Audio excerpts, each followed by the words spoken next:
Selamat pagi Ibu Maria, Pak Sokomo, dan teman-teman. Perkenalkan, nama saya Erik, kelas 3A, nomor absen 21.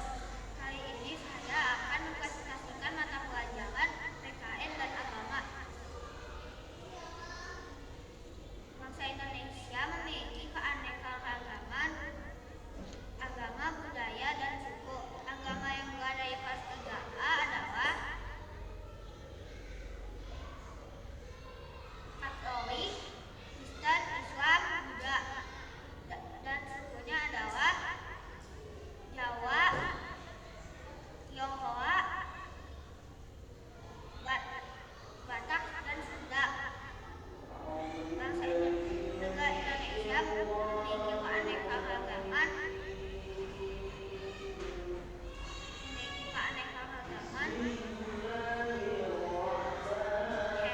hewan dan tumbuhan. Sebagai warga Indonesia, kita harus melestarikan hewan dan tumbuhan. Contohnya adalah menjaga ekosistem, kelestarian, dan kembang biak.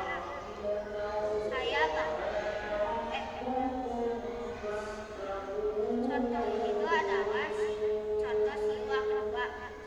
Saya bangga menjadi warga Indonesia. Oleh karena itu saya akan mendoakan Indonesia. Nama Bapa dan Putra dan Kudus. Amin. Tuhan berkatilah negara kami supaya maju dan diberkati. Katilah negara kami supaya lebih maju lagi. Dalam nama Bapa dan Putra dan Kudus. Amin. Demikian presentasi dari kami. Dari saya.